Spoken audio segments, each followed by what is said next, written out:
Check out that beast. That's incredible. Wow. Okay, is this sharp? Yeah, all this is sharp edges. Not so much this one, but all this is pretty sharp.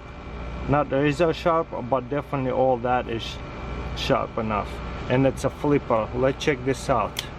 Whoa, so smooth. We might have to zoom out a little bit. That knife is huge. I mean, guys, having something like that handmade, that's not the same thing like made junky on eBay, on Amazon.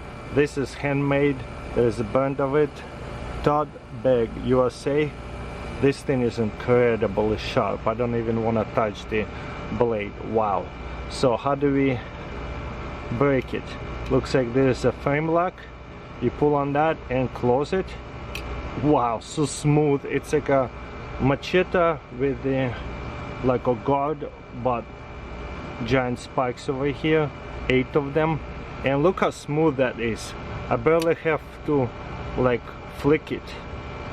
Carbon fiber handle? No, maybe wood.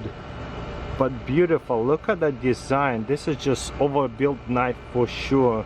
It's a thing. I mean, you can call it a machete because you have a handguard too.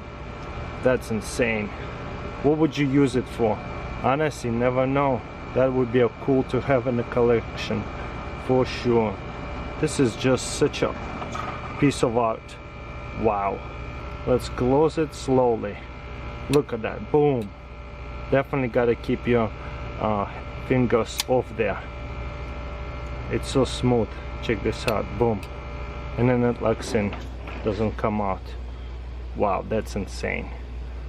Yeah, one of a kind knife over here for sure. It's huge. That one is quite expensive though. I'll put links in description. You can click on it and find out how much it cost.